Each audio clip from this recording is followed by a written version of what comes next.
Absolutely. Here's section I, chains and whispers, with a minimum of 700 words. Hashtag section I, chains and whispers.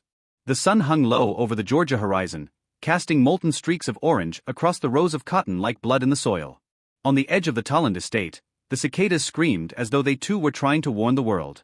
But no one listened, not the overseers, not the slaves, and certainly not Colonel Abram Tolland, who stood with one boot propped on the fence post, sipping whiskey as he watched his kingdom burn slowly under the summer heat. Tolland was a man born of old blood and new cruelty. His grandfather had made his fortune through sugar, his father expanded it with cotton. Now, Tolland believed it was his destiny to make the Tolland name eternal. A name remembered through iron and discipline, he often said, usually with a pistol in hand. On his plantation, chains clinked louder than prayers. But something different came with the latest shipment. The ship that arrived at the riverport that morning was not one the locals recognized. It bore no flag, no name etched on its hull. Its crew didn't speak, their faces were veiled, their eyes gray and empty. Gideon Hawk, a slaver known for his sharp tongue and sharper whip, brought the cargo personally to the Tolland estate.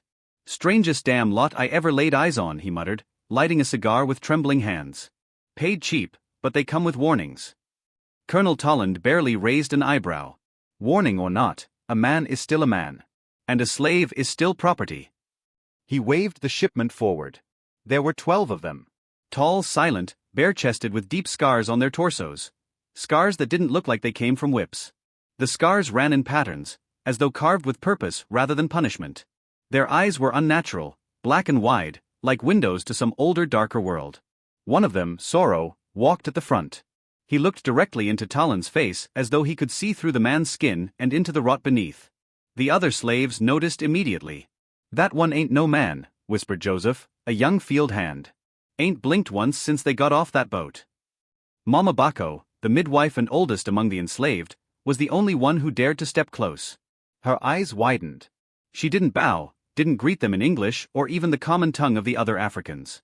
Instead, she whispered something in a forgotten dialect, so old it tasted like dust. Sorrow nodded. That night, Mama Bacco gathered the others around the fire pit behind the sugar barn. "These are not men," she said with a voice like cracked wood. "They are older than the chains. Spirits, maybe. Cursed, maybe. But I saw something in that one, something waking." Others laughed nervously. Spirits were for stories and songs, not the reality of cracked skin and bleeding hands. But still, they avoided the newcomers. Even the whip-happy overseer, Merle Cutter, muttered about the way the air around them felt thick and wrong. It didn't take long for the plantation to react. The first act of defiance came when Sorrow refused to kneel. Cutter barked, "Down, boy!" and raised his whip. The lash struck flesh, but Sorrow didn't flinch. He stood tall, staring into Cutter's face. The overseer raised his hand again, but this time hesitated. Blood didn't spill. The whip frayed as if it struck stone, not skin. "You think you're special?" Cutter roared, voice wavering. "You'll learn, like the rest." He turned to Tolland, who stood at the edge of the crowd, arms folded. "Colonel, permission to teach this one a lesson?" Tolland nodded. "Break him." But what Cutter broke was not a man, it was a boundary. When he lashed Sorrow a second time, the earth groaned beneath them. Not a quake, but something older, a long low growl like something deep beneath the ground had stirred. Sorrow blinked slowly, then turned his head toward the other newcomers. They nodded in unison. That night, the dogs refused to bark. The horses in the stables bucked and screamed. Mama Bacco sat by her window and chanted prayers she hadn't used since the voyage across the Atlantic. The moon looked too large in the sky. A shadow passed across it, though no clouds moved. The next morning, one of the dogs was found dead near the barn. No wounds. No signs of struggle. Just a twisted neck and a look of terror frozen into its face. Still, Tolland refused to listen. "Superstition," he growled. "Animals die. Slaves disobey. The world keeps turning." But deep in his gut, a new unease took root. They had come for slaves. But what they brought to the plantation was something else entirely, something that had once been buried. Something that had not forgotten the lash or the blood or the chains. And now, it was beginning to remember. Let me know when you're ready for Section 2, The Skin Beneath the Skin. Certainly. Here's Section 2, The Skin Beneath the Skin, with a minimum of 700 words. Hashtag Section 2, The Skin Beneath the Skin. The plantation no longer breathed in rhythm with the world around it. A stillness had settled like dust on the Tolland estate, thick and oppressive, broken only by the low, uneasy murmurs of the enslaved and the increasingly frequent disappearances of animals, tools and, most recently, one of the overseers. Jacob Munn was the first to vanish. He had gone to punish one of the silent newcomers for stepping out of line during the midday haul. But when the sun dipped behind the pine trees, Jacob hadn't returned. His mule came back without a rider, eyes wild and frothing. They found Jacob 2 days later, hoisted in the branches of a black locust tree like a marionette, his limbs bent in unnatural ways, his jaw wrenched open in a scream that had no voice. His spine had been broken, yet no blood stained the ground. Only the flies buzzed, confused and repulsed. Colonel Tolland, face tight with fury, called it sabotage. He lined up the field hands, made them watch as he flogged a young man accused of sneaking around the stables. The lashes echoed like thunder against the sun-bleached wood of the barn. But the rest of the enslaved knew better. And so did Mama Bacco. "They're starting to wake," she whispered as she wrapped poultices around the boy's shredded back. "It's in the earth now. The roots feel it. The land remembers." That night, she walked to the quarter where the newcomers stayed. No one else dared follow. Inside, the air grew unnaturally cold. The room itself, more a wooden pen than a home, seemed too wide on the inside, as if space had stretched to accommodate what shouldn't exist. The walls pulsed faintly, like they were breathing. The floorboards creaked in no rhythm she recognized. Sorrow waited in the center of the room, cross-legged, unmoving. The others stood around him, facing outward. Their eyes were not simply black anymore, they shimmered like oil on water, depths upon depths swirling behind their gaze. "You see it," Sorrow said in a voice that did not match the room. It was too low, too ancient, like wind funneling through a long-forgotten tomb. Mama Bacco nodded. "You carry many names, but the land calls you something I can't pronounce." Sorrow tilted his head. "We are the echo of broken mouths. We were not born. We were summoned. Made. Bound. Fed pain for centuries. And when they sought slaves, bodies to chain, they dug too deep. What are you?" Sorrow's lips didn't move, but Mama Bacco felt the answer like it was being written inside her skull. "We are not here for revenge. We are here for reckoning." ***. Elsewhere on the estate, another death occurred. Overseer Clay Timmons, skeptical of ghosts and angry about whispers among the hands, decided to stake his own claim. He stormed into the field with a torch in one hand and a rusted pistol in the other. "You don't scare me, demons," he bellowed into the night. "You bleed like any man. And I'll prove it." He didn't return. His body was discovered hanging in the cane press, coiled in the machinery like it had grown there. Not crushed, woven, His teeth were scattered around the barn. No one touched the press after that. Fear blossomed into full panic among the white staff. Even Gideon Hawk, the slaver who brought them, returned to the estate to demand answers. "You've cursed this land, Tolland," he snapped. "I should have left them in the water. You want your payment or not?" Tolland growled. "You brought cargo. I own it now. End of transaction." Hawk scowled. "That wasn't cargo. That was a door." Colonel Tolland, who had never known fear in his life, took a long look around his estate. The crops had turned brown overnight. The well water stank like iron. The dogs refused to go near the slave quarters. Worst of all, the enslaved were whispering again, but not in fear. They stood taller. Their eyes were clearer.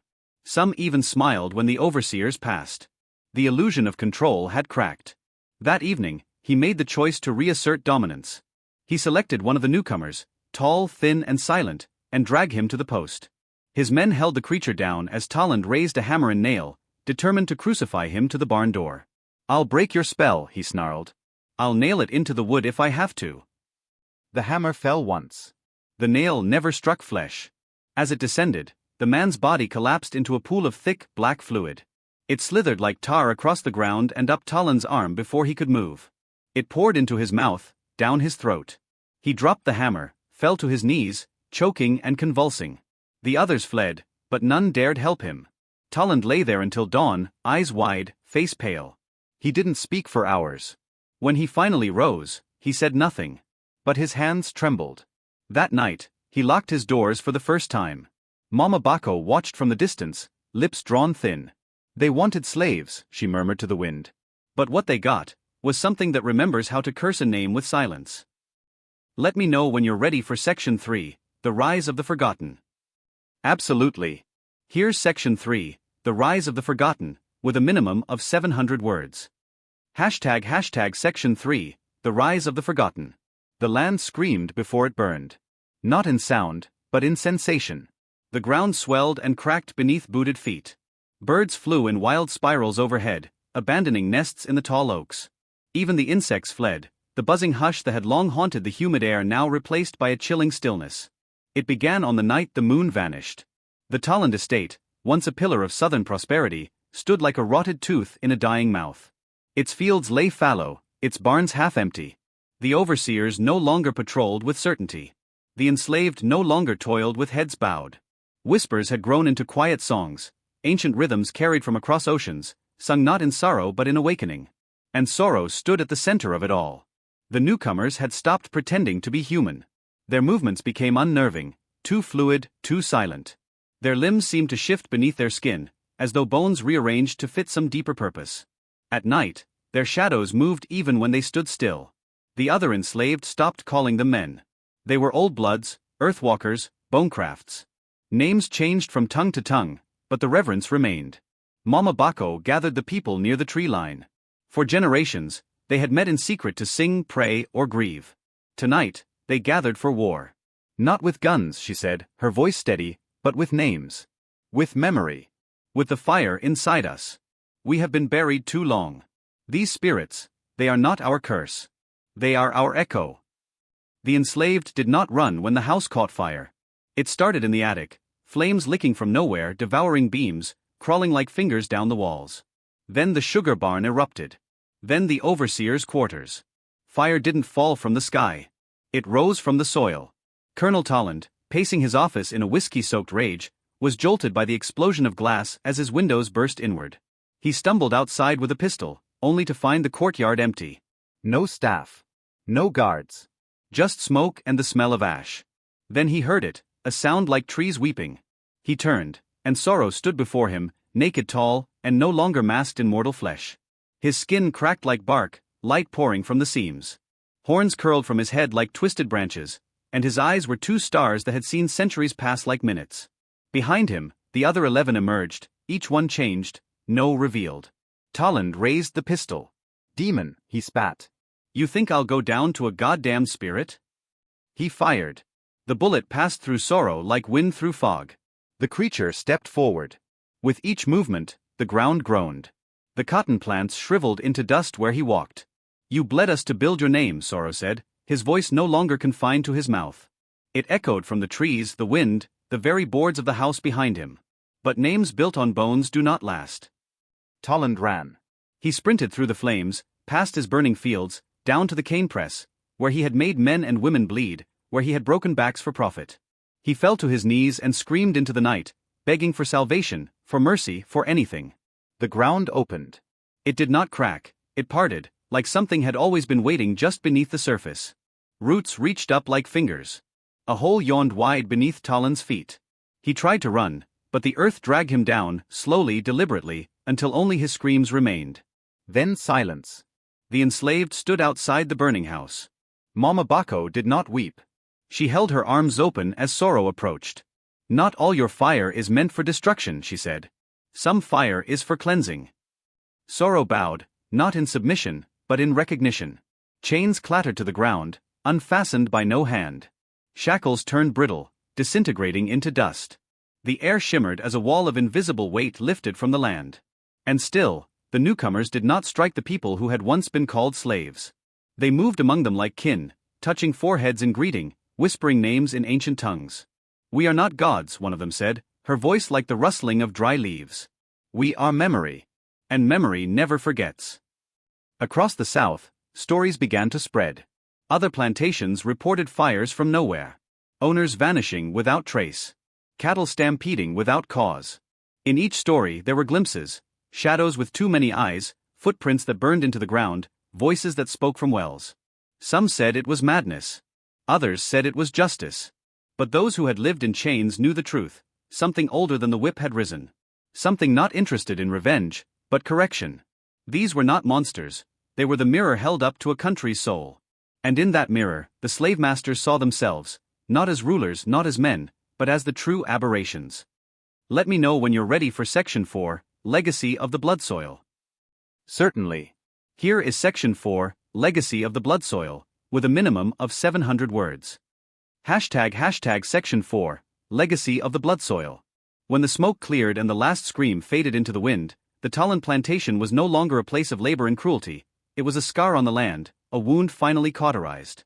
The house stood in blackened ruins, its pillars crumbled, its roof collapsed, and the once grand facade devoured by ash and flame. No birds returned to perch on the eaves. No new crops took root in the soil. The land had chosen to remember, and memory was sacred now. But for those who survived, the question remained, what now? The newly freed, if that word could capture the magnitude of what had transpired, stood in the silent remains of their prison, not as victims, but as witnesses to something ancient and transformative. The old bloods, no longer bound by flesh or time, had retreated into the pine forests beyond the plantation. They left behind no footprints, no structures, only an imprint on the soul of the people who had lived under their quiet, otherworldly protection. Mama Bako gathered the freed community under the remains of the tobacco shed, one of the only structures spared from the fire. Around her they built small fires, whispered old songs, and spoke names they had not dared say aloud in years. Family taken on the auction block, ancestors lost to the ocean, babies born only to be buried without grace. Each name was spoken like a spell. Each syllable carved a place into the world again. We were not just freed, Mama Bako told them. We were remembered. And that remembering became the legacy they would carry. In the months that followed, the former slaves did not leave. Others urged them to flee, to move north, to seek cities, to find peace. But the land, scarred though it was, had become something more than the site of their torment. It had become holy. Not in the way of churches or crosses, but in the way of sacred places where blood has been shed and truth has been born. They named it Kum, meaning the ground that watched in an old tongue Mama Bako had once been forbidden to speak. They planted crops not for profit, but for sustenance.